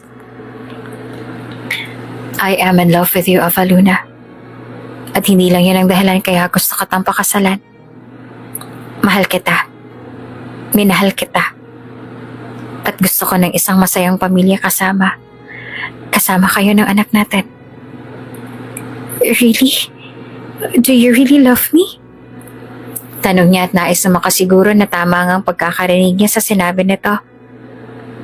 Eleazar answered, Yes, I am in love with you. I am so in love with you. Mas lalo namang dumami ang luha sa kanyang mga mata at niyakap niya ito ng mahigpit. Thank you, Eleazar. Thank you for loving me. Mahal din kita. At ang araw na yon, ang isa sa pinakamasayang nangyari para sa kanilang dalawa. Nalaman nila kung ano ang tunay na nararamdaman nila para sa isa't isa. At wala na rin na silang lihim na itinatago sa isa't isa. At kung may isa mang bagay ang pinaka hindi siya makapaniwala, yun siguro yung nalaman niya na kaibigan din pala ni Eleazar si Arcangel. At matagal nang alam ni Arcangel ang tungkol sa kanila. Matapos niyang malaman kung anong totoo, umuwi naman sa Pilipinas ang mga magulang ni Eleazar para makalala siya. Noon pa raw gustong makilala siya ng mga magulang ni Eleazar. Ngunit si Eleazar daw talagang pumigil dahil hindi pa nito nasasabi sa kanya ang totoo. Matapos din ang lahat ng nangyari roon sa mall, napagtanto ni Avaluna na wala talaga siyang tunay na mga kaibigan at kaya lang sila naging mabait sa kanya dahil mayaman siya. At iyon naman sana ang gagawin ng mga dati niyang kaibigan nang malaman kung sino talaga si Eleazar, but Avaluna decided to cut them off for good. Noong magdalawang taong gulang na ang kanilang anak, ay saka sila nagpasyang magpakasal. At isa yan sa pinakamasayang araw para sa kanilang pamilya. At mabilis din na nasundan ng kanilang anak na si Miracle. Kung bago ka pa lang sa channel na ito, Ate Jane TV, huwag kalimutang pindutin ang notification bell and subscribe button. Sana po hindi naman malaking abala sa inyo ang pagpindot ng subscribe button dahil ang kapalit po nito ay ang pagsuporta para makapag-produce ng mga libreng stories sa mga channels ni Ate Jane. Maraming salamat! Avaluna, bakit nandito ka? Huminga siya ng malalim at